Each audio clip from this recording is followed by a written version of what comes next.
is about the CLT approach. Have you ever heard about the CLT approach or communicative language teaching?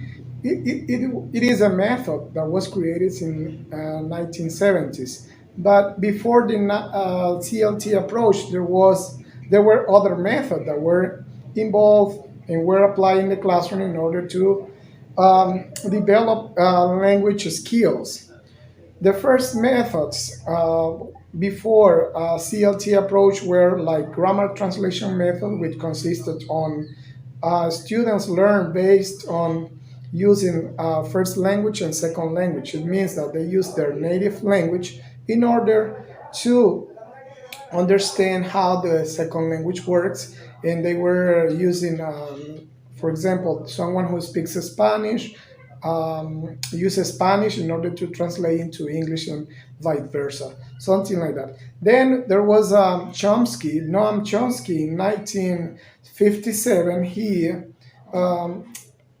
He introduced the method that was based on grammar structures, and it was believed that this method was one of the used in this moment. And Noam Chomsky believed that learners should learn based on structures, on learning rules, and master certain patterns of the language.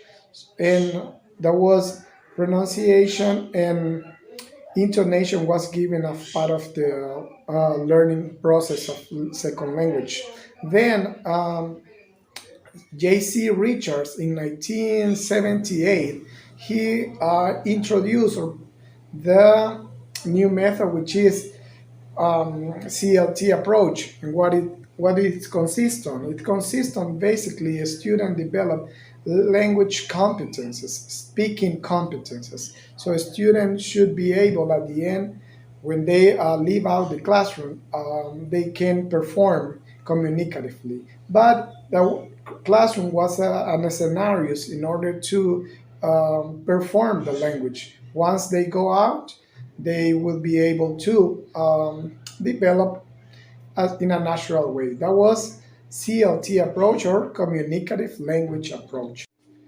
Communicative language approach based on the functional pattern that students should learn how to communicate in an engaging way, how to communicate in a direct way with another students, beside learning grammar structures. Traditional approaches were focused on deductive grammar. It means learn grammar um present on sentences and present on the different ideas that they express. Grammar rules and also memorizing dialogues, rote learning were part of that process.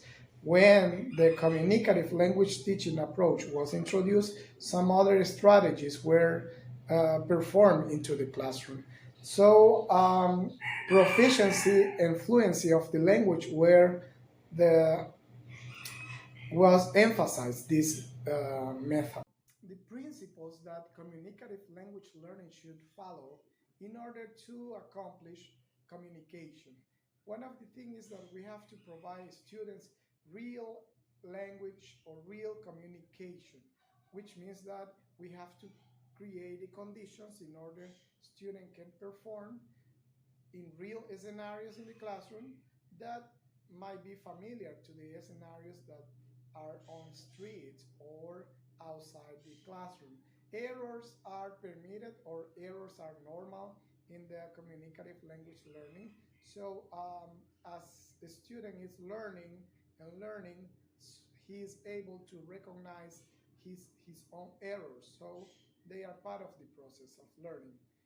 Another principle is that you have to develop accuracy and fluency, which is very important. People sometimes think about which is more important, accuracy and fluency. Well, both are are great in order to master a new language. Why? Because accuracy means that you are able to to perform in a different way. So you can use language in a variety of manners. And Fluency means like the rhythm and the musicality that you use when you speak the language. Another thing is that you have this CLT approach involves the four skills: listening, speaking, reading, and writing. The other methods were focused more on reading and writing, and this one are focused, all are integrated as part of learning of natural approach. It means that they have to learn using the four skills. Another principle, which is you have to let your student discover the grammar by themselves. It means grammar is taught inductively, so you don't have to teach grammar or you have to base your lessons on grammar specifically. So they have to discover by themselves by using different patterns. I'm gonna provide you an example how to use different patterns. Example of these are, for example, when you teach your students, I am going to, and they have to follow that pattern in order to express futures ideas. I am going to dance. I am going to speak with my sister. I am going to study. I am going to. So they add more and more ideas, but at the end, this becomes customary for them, and they don't have to learn the grammar is, are, I'm going to. So, and the last one things that I want to talk to you is about the CLT approach in Nicaragua. The CLT approach in Nicaragua is very, very reasonable.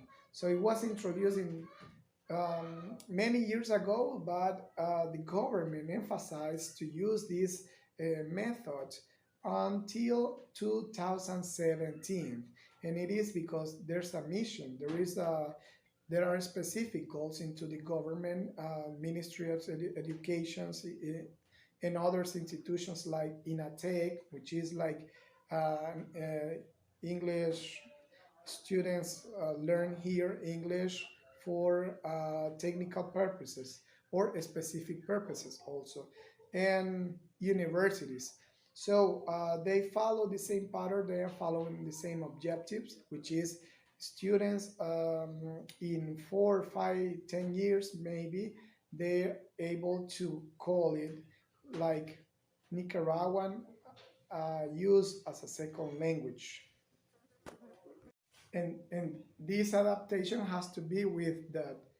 Beside the implementing of CLT approach or communicative strategies into the classroom in order to develop speaking performance or student perform well in speaking in a second language, there have been some constraints. And these constraints has to be also that the CLT approach is not full implemented in the classroom. Why? Because we don't have sometimes classroom conditions. For example, here the amount of students are between 30 and 50 students in a classroom. That means that to implement or move from one communicative strategy to another is very, very tired, and also takes lots of time in order to implement it. Another thing has to be with, beside crowded classroom, has to be with the kind of material we are using. So teachers are limited to use flashcards, are limited to use, for example, pictures, some videos.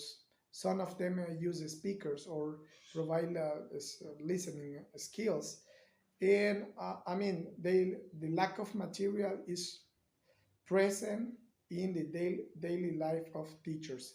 Another things that you have to is like time constraints. There's a lot of activities to do in a speaking activity that times is limited. For example, it should be that every teacher should have at least one period of 45 minutes every day.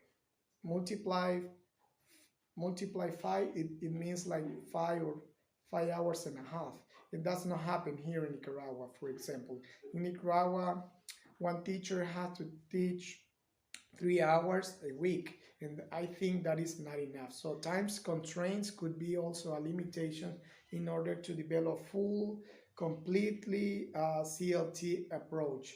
And some of them could be, in rural areas, lack of confidence, or some of them are lack of preparation. So they are not prepared at all. Maybe they did not finish. They learn English as a second language in academy, so they don't know about this approach, and that also makes difficult to implement. Recapitulating what we've been saying here is that CLT approach is one of the methods most implemented around the world. Something that we have to remember is that this method was implemented for and thought also for ESL countries, or ESL countries where language is second language, not the first language. So it had been implemented in Asia, in Europe, in Latin America, Asia, even in Africa. So that means that it's widely implemented around the world. And as J.C.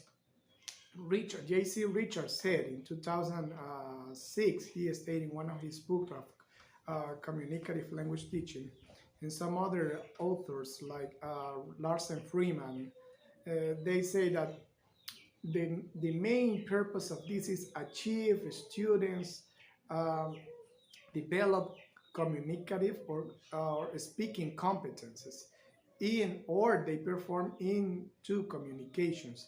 Littlewood, for example, he said that we must also adapt social communicative skills. So that means that when they perform this method, they develop social skills that is part of the tools that they need to develop in their social life. Thank you. I hope you like this method, and see you next time.